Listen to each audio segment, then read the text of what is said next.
Well, my name is Steve Carver. I'm moderating this event. So want to start by thanking ECIS for hosting such a nice event. Thanks to Abby for her time in setting this up. So you all are in for a treat today. My introduction of Paul is just kind of informal. It's not reading off the college's attendant and so forth. But Paul and I first met at a graduation ceremony for That's right. college university that was running a Master's of Education program in Lausanne at the time. And so we started talking about educational research. And this has been one of his areas of enthusiasm for years. And just to back off the camera lens just a little bit, Paul started Office of Educational Research at an international school. And if we back up and think, wow, how many schools even have that? I think that's a pretty impressive credential right there. Very, very few schools. We're talking about one, two, or three globally that I know of that have something with even a similar name. So Paul's been a fan of educational research for years and facilitated projects in his school. So it's an honor to welcome him to present. So the format is 15 or so minutes of presentation, and then open discussion where you all are invited to ask questions, and then a 45-minute maximum time limit. So Paul, welcome and thank you. Yes, and Steve, thanks. I saw that Carol Lai has joined too, if we want to introduce Carol. Yeah, so Carol is the new chair of this ECIS research committee and is joining presumably from Hungary on her way to London, I'm told. So Carol, welcome, and thank you for the time that you are giving to educational research as well. I mean, it's exciting to be here with this many people interested in this topic. So, Can everyone Paul, hear over to me you. well? Yeah. Because I was trying to figure out the connection. Okay, Yep, thank you. we can hear you. Yeah, Mhm. Carol, thank you very much for taking on the group. And actually, I'm going to welcome Carol here on our campus in Switzerland on Thursday because she's coming Yes. to present at the Swiss Group of International Schools Conference on Friday. And I think you're presenting something that you did within this Sandcastle Yes. work Yes. school. Yes. And I'll definitely give credits to the group because I really got really valuable feedback from the Sandcastle monthly Right. meetings. Yeah, Yes. very good. It'll be fun to see the presentation. See you in professional action and live. I see Yes. Mubera is coming in from Doha. Mubera was a visiting scholar here. Willie has been here at LAS. Kiko from Brazil has been here on campus. Both T and Steve have been visiting scholars here as well. Gurkam, you're joining a group of folks that have mostly been here. Karen, I don't think you've been here, but you might have been here under some other program and not mine, but I'm glad you're here too. Okay. Yeah, I'm going to keep it short, like Steve said, and it's informal. We'll have conversation afterwards. I'll just try to give you some things to talk about, some things to think about. And if I'm lucky, then the conversation will be good. So Sandcastle, we have our first pieces of swag. Now this is, we're a very small organization, not running with any money whatsoever. So I made 10 stickers and I made 1 cup. And so I've been at home drinking from my Sandcastle cup, feeling very proud of our efforts, but it's pretty much just me having a coffee by myself. And then I made a couple stickers for people who have been contributing a lot as leaders and facilitators this past year. So I'm going to tell you how we got here, what it is, and then I'm going to ask what you think. 2 summers ago, I had a group come and visit here at the school for professional development. They came from Taiwan, and I drew this picture for them sort of on the fly. So forgive me that the tower is leaning to the right. But the idea was to show a design process for informal research, the type of research that probably everyone does in class to some extent already, no matter what, right? You have an idea, you think about it from the top of the roof there, you expand your idea, you see what other people are saying, you Google, or now you check out what AI has to say about it, then you come back in with some sort of focus. Like, I'm really curious if this will work. Let me see if this works. And you do these iterations of trying things out, seeing what happens, and adjusting. And that's my little ramp going down the tower until you get to the point where you can stand out on the balcony and tell other people about it. It's a very little simple model of professional development. And to be cute, a couple summers ago, I called it the learning tower of PD instead of the leaning tower of Pisa. It's even nicer if you're going around that tower when you can look out across the courtyard there at the castle and see other people doing their tower, right? You get something that we've been talking about as diffusion of innovation or diffusion of learning, where you're doing something creative, you share it with others, but you're hearing from others that are doing something creative and you're learning from them as you go. So that's our general model. I also learned from a colleague that was here, this term pracademic, and I see it every now and then on social media, being a pracademic. So in between academics and a practitioner, or think of it as in between teacher and university, perhaps, right? We're trying to be pracademics, and sometimes people will say, you shouldn't use the word research, it scares people away, but it is research. It's just the informal research that you use to inform your own work, which of course can become more formal over time. So be thinking about, all of you do this to some extent. All of the schools that you've been in do this to some extent. Be thinking about how you've seen this kind of thing in your school. And we'll come back to that then in the conversation, if you bring us back to that. Like, how are you seeing this happening in your school? How are people doing small iterations, thinking about what matters to them because they're in charge in their own classroom, and then making small changes, seeing what happens, and sharing with each other? How is that happening? I've got two people that have really been my guides for the last year and a half or so. Patrick Alexander and his co-author write about intellectual well-being. Just the fact that as teachers, it's not just enough to run through the class one more time and so on, right? It's not just enough to follow the curriculum, etc. You also want to bring your own intellectual curiosity to it, to really feel good about who you are and how you're doing things. They write about that. And Justin Reich, and then Patrick Alexander actually came as a visiting scholar to the school too. It was super. Justin Reich is at MIT. I heard him on a podcast first, then read his book, Iteration. And he boils it down to, if a school wants to improve, there's really two things that need to happen. Teachers need to feel like the administration has their back. Meaning, if you're an administrator listening to this, your job is to make sure teachers feel like they can experiment. We've probably all heard at some point someone say, oh, you don't experiment on kids, right? Well, we're not doing experiments that are dangerous on kids. We're doing experiments on kids, with teachers, to be ever better at what we're doing, right? So that kind of experimentation, absolutely want to be doing it. And then he says, you got to have the time to talk about it with others.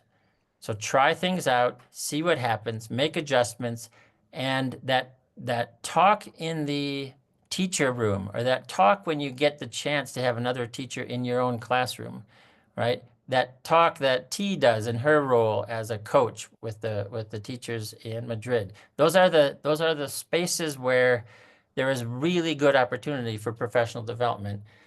And I won't say that it's better or worse. It doesn't have to be that way, but it's an extremely important complement to any sort of professional development you do in a school where everybody sits down and hears from somebody about some sort of process.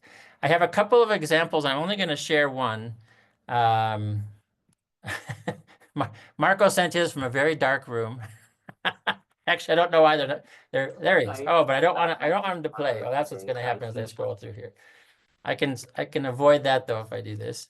I just want to play one of them, but if you want to have I think Abby at ECIS can make the presentation available with the video. I'm just going to play one here from Dolene. Dolene is located in Australia and currently, but works with a foundation in Burundi. And she heard about what we're doing and said, like, okay, let's try this out. So she organized with the principal and with 5 teachers there to focus on trying to have the students work with a bit more agency.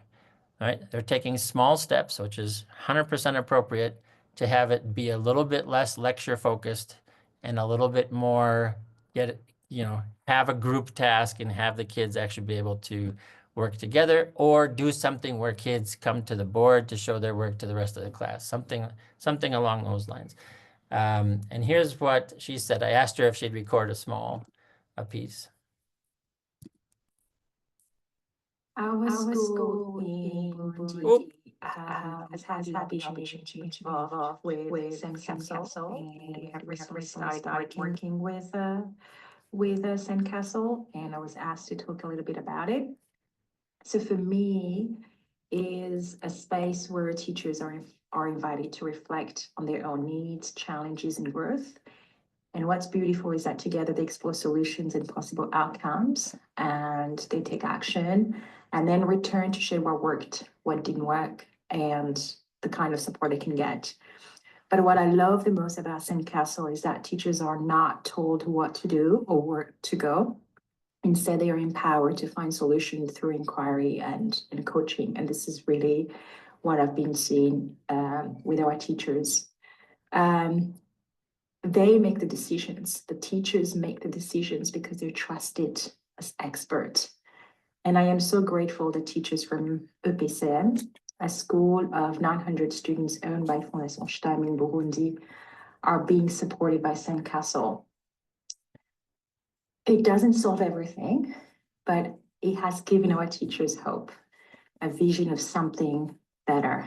And right now, that hope is everything for us. So thank you, Sandcastle. Okay, sorry that I had the video was running somewhere else independently too. She says like some really important things. I should say Karen, who's on the call, is working with me together with that group. She says the teachers are trusted as experts. So when you think about a school system of having people around, right, to work with the kids and to work with each other, they've been hired because ostensibly they were the best possible teacher to hire at the time that they were hired. And they know stuff because they've been through quite a bit of training, right? Quite a bit of education to get there, and maybe have had multiple jobs before arriving at the school where they're at.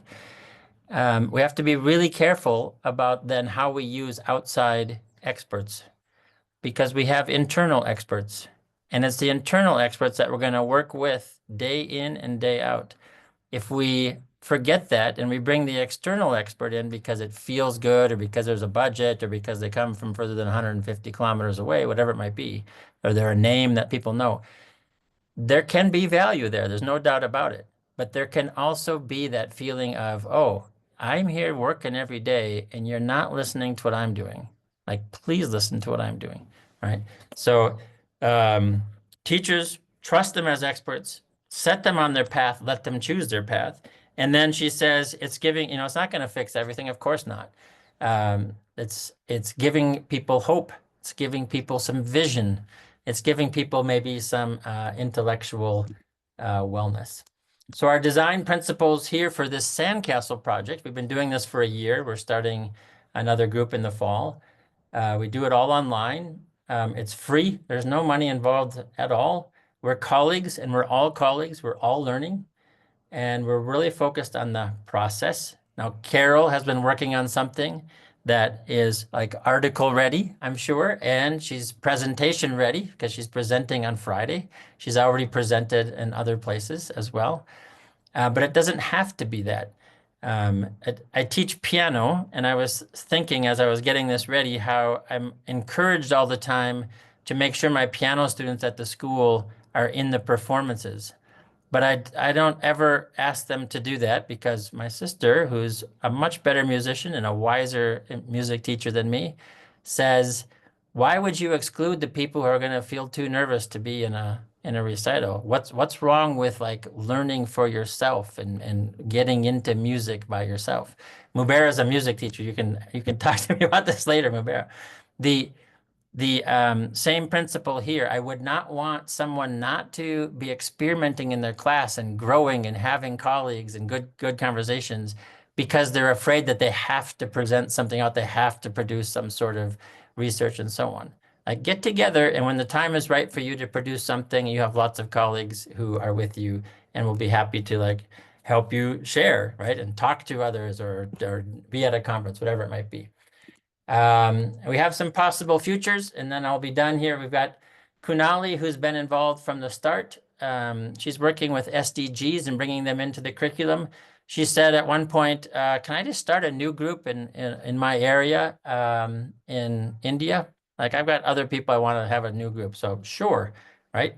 Get another group going. Why not? Dolene, we just talked about. Eric in Madrid said, well, I run a language school. It'd be pretty cool if some of my teachers were doing this. Kiko, I think, has worked there. You know Eric anyway, right? So possibilities, right, for people to take this on and grow with it in the direction they want to. Chris is a former student of mine. He wrote an article in his master's program and he wanted feedback. So he sent it out to his group and just said, can you give me some feedback? Or Nilafar joined in a couple months ago. She's in an MA program and she sees value in setting this up with her other students. They're all working virtually so that they can support each other with just a little bit of structure so that they're experimenting in their classes. So I'm going to ask you how you can imagine futures of this Sandcastle project, what you're doing currently in your school, what you have dreams for in your school, and I'll leave the other slides here just as resources for later. So we have people writing blogs. We're starting a podcast tomorrow. We have done some presentations just in our own group, but then also our own group and inviting outsiders. And then, of course, there's instances like Carol, where she'll take her work out to the wider public. And if you're interested, you can go on the site there for some more information. So Ed Studio and look for Sandcastle. Okay, with that, I'll stop and let's talk.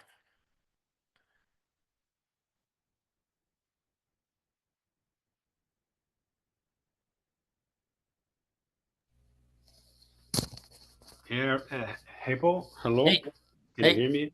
No, just to say that at the moment, I'm working at a basic education school here in Brazil, where we are in the process of implementing a bilingual program.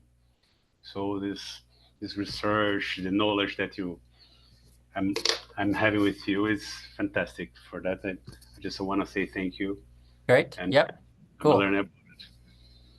And I'm a friend, and I'm talking with Eric every day about the summer camp in Spain. Okay. Okay. We always talk about you. Just Very good. Yeah, we've done a few things together with Eric, and then Kiko came and was a visiting scholar too. Kiko, if you're working on something and it makes sense to have some external support from other people, people on the call who have been involved are T, Carol, and Karen, and Willie. And if you want to join in with a group like this, your teachers can, no problem. Oh, thank you. Whether it's one or a group or whatever. Yeah. Thank you.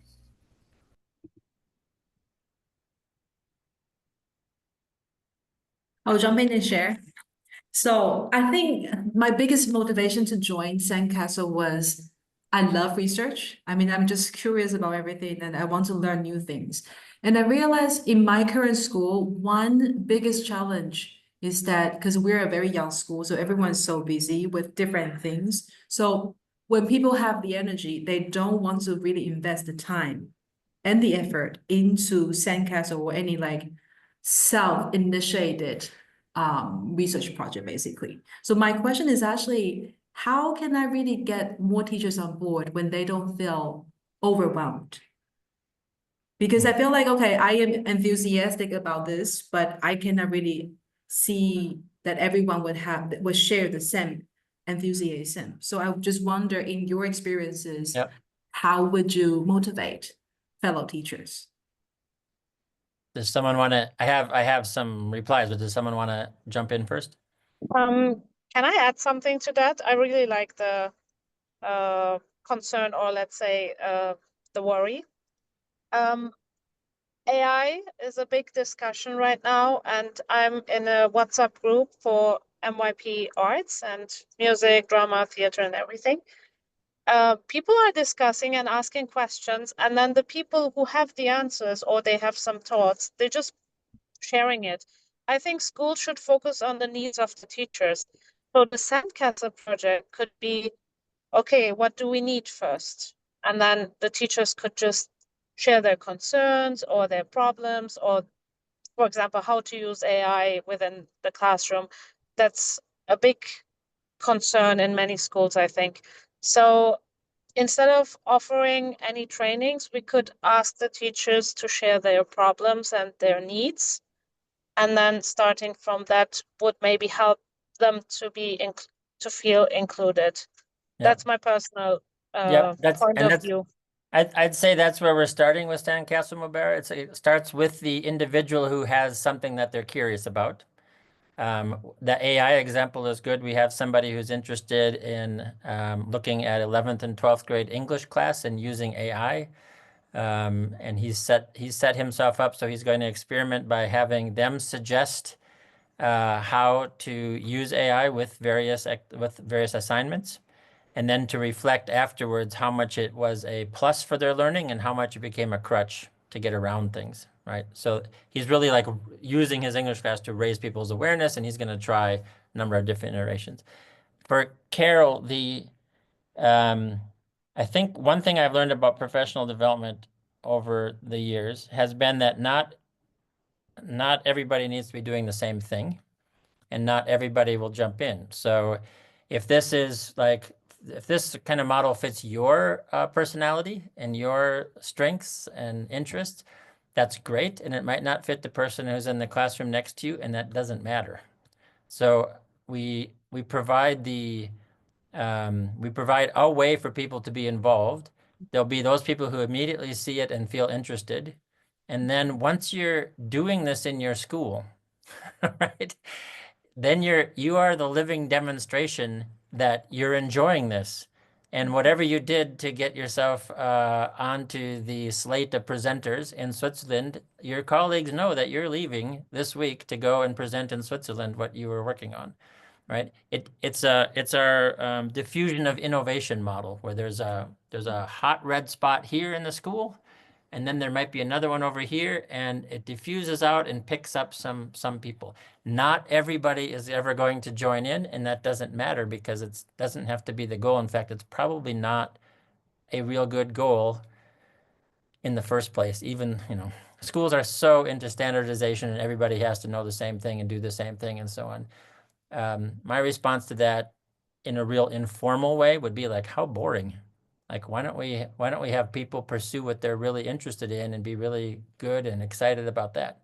The excitement itself, right? That feeling of being a academic, that will spread out over the school. That's my basic answer to your question, Carol. Yeah, but I like both of your inputs here, because it's basically where we find psychologically satisfying and also maybe supported, I think. Yeah. So T has her hand up, and I have a thought on this as well, but T, go ahead. Unmute.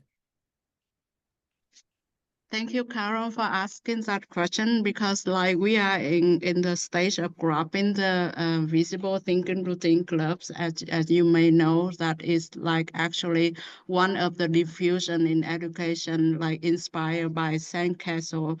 So we kind of like to do an action or a kind of case study about how the visible thinking routine club is a successful, like case in this way of building something like a more like a sandcastle one.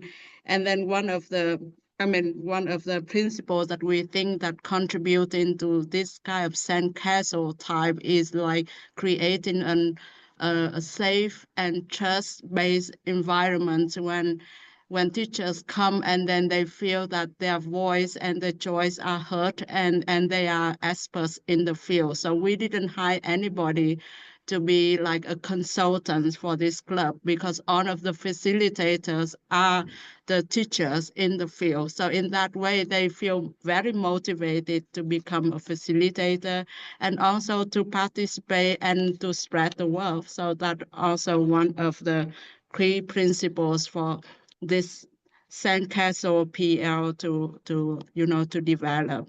And then we also inspired so much by Patrick's research on intellectual well-being, and we are going to use Patrick's intellectual well-being framework to analyze our club's case study. So in a way, like how to make that into a kind of like draw some principles in order to move any kind of PL opportunities forward. So thank you Nice. for that. Yeah. Nice. That's great. So And I think Carol asks a core question. How do we get buy-in from teachers who are already tired and already working hard? Paul said something at the beginning of his presentation. Everyone does this in class to some extent. I think if we focus on what teachers, good teachers already do, most teachers kind of teach something and then give some sort of assessment. We hope they do that. We hope they do those two things. So they're used to kind of looking at the tests and seeing how the kids did, or other types of assessment if it's not a written test. So we just bring out what they already have. It's taken me 17 years of teaching educational research to realize that. Like, we used to start with standard deviation, and here's the steps for calculating it. So it was kind of like, eek. But if we start with teaching innovatively, teach your second period class the way you taught it last year, which was not bad, and teach your third period class with some new approach that you thought of, and just kind of notice, how did the kids do from pre-assessment to post-assessment, and do you notice anything working better?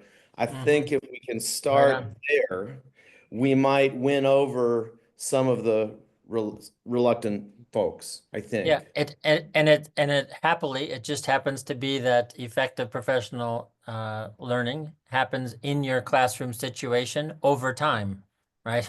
So it's actually very much in line with what the literature says are necessary pieces, anyway, to have good professional learning. I think what we're fighting against is that people think of professional development first and foremost as teachers get in a room, sit down, and have somebody at the front tells them what to do, right? And we just have to get over that. And I think it's the same kind of process as we were saying earlier. We have to show some examples where that is not the case, right? Fairly simple. We have to try. And then, of course, when you advertise to lots of people for an event like this, or for joining Sandcastle or whatever, and then you find out that some people are interested, but then they find out they're too busy and so on. You just can't give up. You just have to keep offering it because it catches on. And I know this from doing this face-to-face in my own school. We're in our 12th year. I've got 13 teachers starting this sort of process at our school.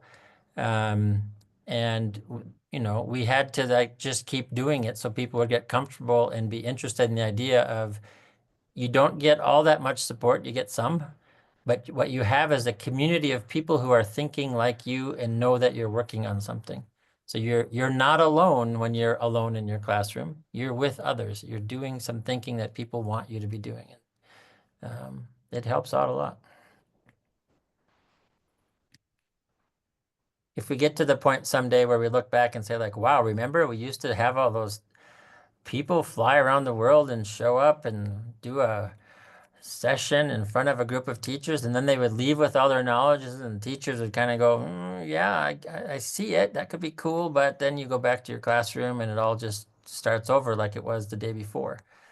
But if you have the teachers doing it, then when they start over the next day, start again the next day, they themselves are the agent. that is making the change. And I think we'll actually get there at some point. Maybe not while we're all still in education, but somewhere down the road.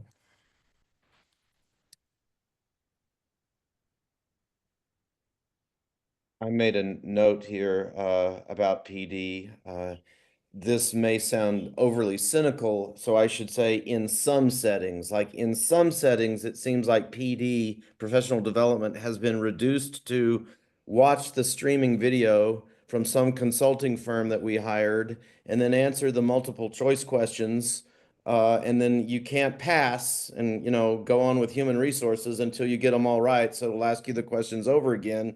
That's very different than the PD I remember in the 1990s in the international school community.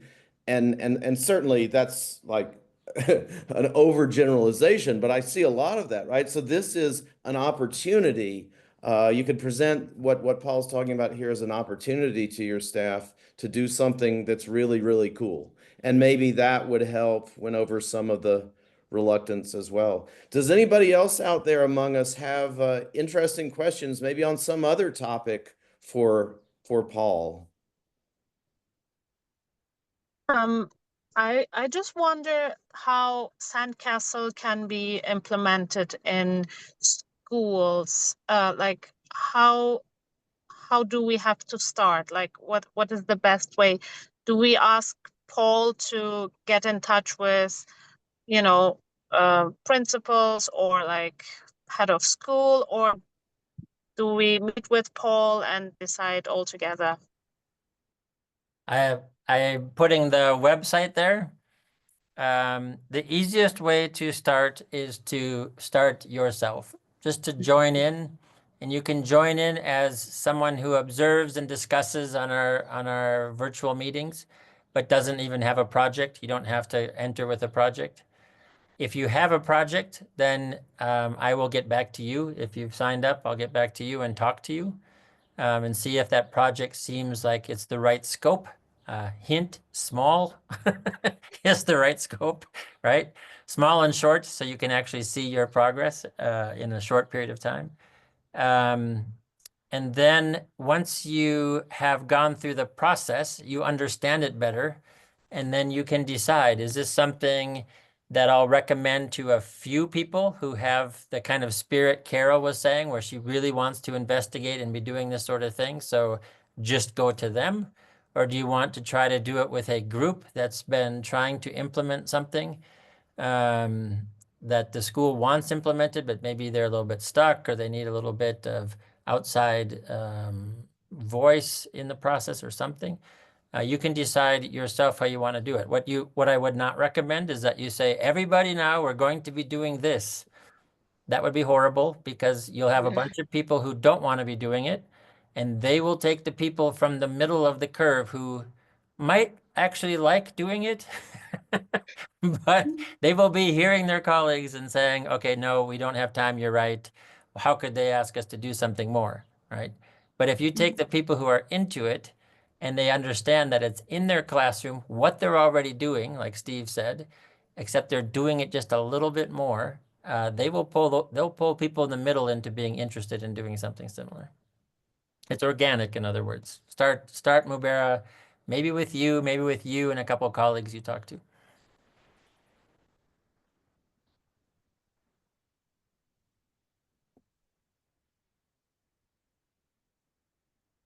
I see another hand from T. I don't know if that's the same hand or if she raised again. Go ahead, T. Hi, Paul. Can I please ask you a question? So, like, for example, now we have some club for one topic. How are we gonna make that into a more like a sandcastle with several topics, like, with every teachers follow their own inquiry? Does it make sense? Because right now, the passionate teachers goes to the visible thinking routine clubs. Okay, I get it. And then they can use visible thinking routine in their subjects. So they have a different inquiry in the visible thinking routine. But I don't say that as more like a sandcastle, where you have, even they showed passion in the club, but maybe that may not be their own passion in professional development. Does it make sense? So like, for example, I like visible thinking routine, and I also like playing drums or something like that. But like Okay. my more passionate project would be how to use drums in teaching math or something like that. So how we gonna move away from one topic, sandcastle, in this Yeah. way, visible thinking routine, to more like I like think you diverse. Yeah. I think you want to be that flexible. And we Yeah. use sandcastle as a metaphor because if you picture being out on the beach making a sandcastle, you get some wet sand in a bucket and you turn it over and you like scoop around and whatever. And then if you don't like what you've made, you just like cup it with your hands and pull it down. It's like Yeah. nobody's gonna say on the beach, "Oh, you wrecked what you were doing. Why didn't you go from A to Z, finish what you're working on, and so on?" It's just fine to experiment and then learn that that's not the direction that you should be heading. In fact, it's better to do that as a piece of learning than to have somebody tell you what you should do in the first place because Yeah. you owned it, you gave it your best shot, and you learned that you didn't know the right place to start or what was best for you or so on. So you try something else. Yeah. It just means that in the school, you want to be flexible enough so that you don't like tie in professional development and people's experimenting into some sort of system that becomes their evaluation for the year or something. Like Yeah. don't box Definitely. people in. We're trying to be creative, right? So, Yeah. so get them out there on the Definitely. beach and say, take some pails and start building, right? Just Yeah. start right away. And I Willie will get this totally right from EduScrum, which he founded 13 years ago now or something. 15. Like 15. Like get started and try things out because after you start, now you know something and you know better which way to go. If you try to like plan it out before you ever start so that you don't Yeah, ever it doesn't. change, it doesn't work because you made all your plans when you knew the And least. then, yeah. Right? It's a really obvious thing, but we continue to really try to like plan things out ahead of time and then have everybody stick to it and blah blah blah. We don't need to do that. This is learning. Yeah. It's very fluid. It's very messy. It's okay. Thank you. Yeah, Willie. So I want to reply to a remark to Carol is not there anymore. How can you implement new methods or new way of experimenting in your school? Yeah. And how can you do this? And what I experienced in my old school, I was there for 44 years. I was one of the old furnitures, so I can do what I want. The admin trust me, so I had a lot of freedom. And now I teach at an Agora school in Leiden, only almost 2 years. And I'm a newcomer, so I must first say must trust me. My students must trust me. The colleagues must trust me. So I must make very, very, very small steps and not overwhelming them with my experience or my way of working, blah, blah. So what I do step by step, I've tried to get some teachers on my track. I teach them a little bit what is possible. And what I do with my kids in my classroom, I do little projects with EduScrum, but in an agile way of working. I don't talk about EduScrum.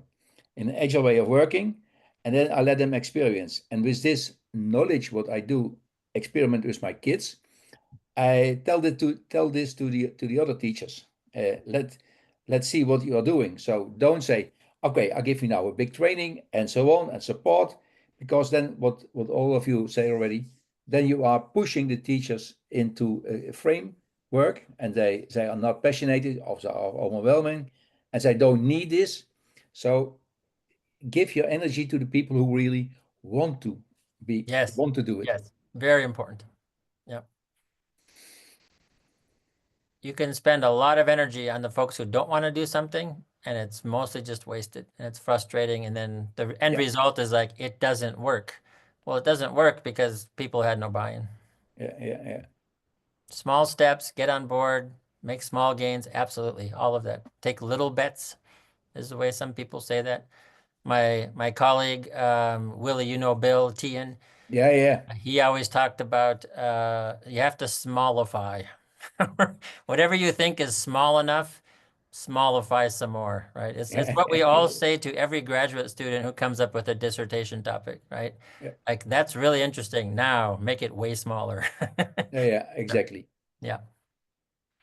I mentioned nowadays, go slow to go fast. Go slow to go fast. Absolutely. I'm wondering if Gurkim or you joined us, and I don't know if it's Joe Tikaran. If you have any questions, I want to just give you a little space in case you do, because we're almost done and signing off. No, I don't have any questions. I apologize for joining a bit late. Looking forward to the resources that would be shared in the coming days. Great. Yeah, you'll get a recording directly from ECIS. They're a very competent follow through kind of team. Absolutely. Thanks for joining. That would be Yes. yeah. Thanks Thank very you so much. Yeah. Yeah. And Gurkum, any need or comment? I'm putting you on the spot. I realize you don't need to. Karen? Okay. I think we're all. Go ahead. Hi, sorry. Hi. I've been on the street. I'm on my way to an appointment, and so I kept my camera off. Yeah, and fine. Didn't Yeah. speak. I've got a little note in the chat, but very Okay. happy to be with you. Oh, I see. Okay. Yep. Okay, great. Patrick work on actual well-being with a co-author. Yeah, I had him in the slides. I just I'm never actually sure how to pronounce his name. Jacques Perquet? I'm not sure. Okay, thanks, Karen. Thanks, Gurkum. Thanks everybody for being here. Okay, perfect. And Steve, thanks for moderating. Carol, thanks for taking on the SIG group. This is sort of my swan song. It's been great to be involved, and I fully plan on continuing being involved. Mubera, to answer your question, and the easiest way is if you want to talk about it more, then just email me or contact me on WhatsApp. Yep, happy to. You know, it's small enough that we can talk about each individual person involved individually. Thank you very much. Yep. Okay, All right. well, many thanks, Paul, and thanks to everybody who has time at 2:00 in the afternoon or whatever time zone you're in to get together and talk about this topic. Like I said at the beginning, that's inspiring. So we appreciate you all, and we appreciate ECIS and Carol for chairing the committee in the year or more ahead. So thank you, everybody. Yep. Thank you. Have a good day.